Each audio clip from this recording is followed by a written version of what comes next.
Les Européens qui voient un geste, un signe positif dans le revirement de Donald Trump et ils espèrent bien en profiter. Aujourd'hui, l'Union européenne qui s'inquiète des nouveaux tarifs douaniers annoncés par le président américain, l'Union européenne qui pourrait avoir 30% de droits de douane supplémentaires d'ici au 1er août si les négociations commerciales n'aboutissent pas avec Washington. Bruxelles espère obtenir un accord avec la Maison-Blanche. Les ministres européens du commerce sont d'ailleurs réunis depuis ce matin à Bruxelles. On va retrouver tout de suite Alix Le Bourdon pour faire le point. Bonjour Alix, où en est-on peut-être de ces discussions? On nous disait ce matin que l'UE et les Américains étaient proches d'un accord.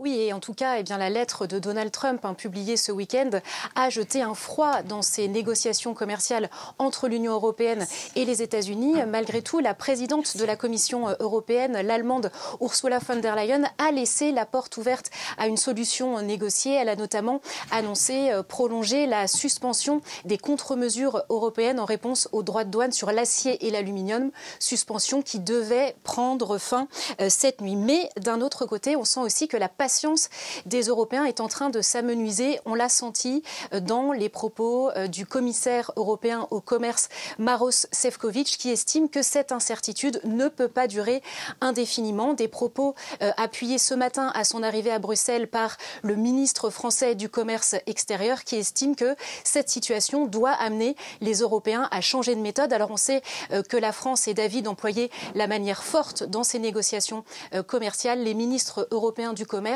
doivent d'ailleurs discuter aujourd'hui d'un paquet supplémentaire de représailles dans le cas où Donald Trump appliquerait effectivement ses droits de douane de 30% à partir du 1er août sur les produits européens.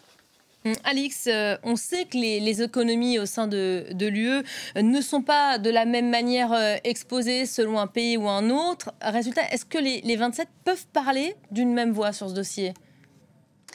Eh bien, écoutez, c'est tout le problème dans ce dossier, puisqu'il y a des pays comme l'Allemagne et l'Italie qu'on sent prêt, évidemment, à avaler plus de couleuvres dans ces négociations commerciales avec les États-Unis, notamment l'Allemagne, qui affiche, vous le savez, un excédent commercial avec les États-Unis de plus de 84 milliards de dollars, notamment en raison de ses exportations dans les secteurs automobiles, chimiques et sidérurgiques. Résultat, eh bien, le chancelier allemand Friedrich Merz insiste auprès de la Commission européenne qui est en charge de ces négociations commerciales pour que la priorité soit donnée à ces secteurs dans les discussions avec les États-Unis. Il y a aussi l'exemple de l'Irlande qui, grâce à sa fiscalité avantageuse, abrite un certain nombre de sièges de grandes entreprises américaines dans le domaine du numérique, par exemple, comme Apple et Meta, mais aussi dans le domaine pharmaceutique comme Pfizer. Mais il y a aussi de l'autre côté des pays européens qui ont affiché, par exemple, l'année dernière, un déficit commercial avec les États-Unis, comme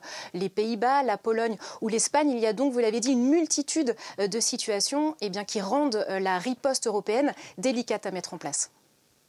Merci beaucoup, Alix.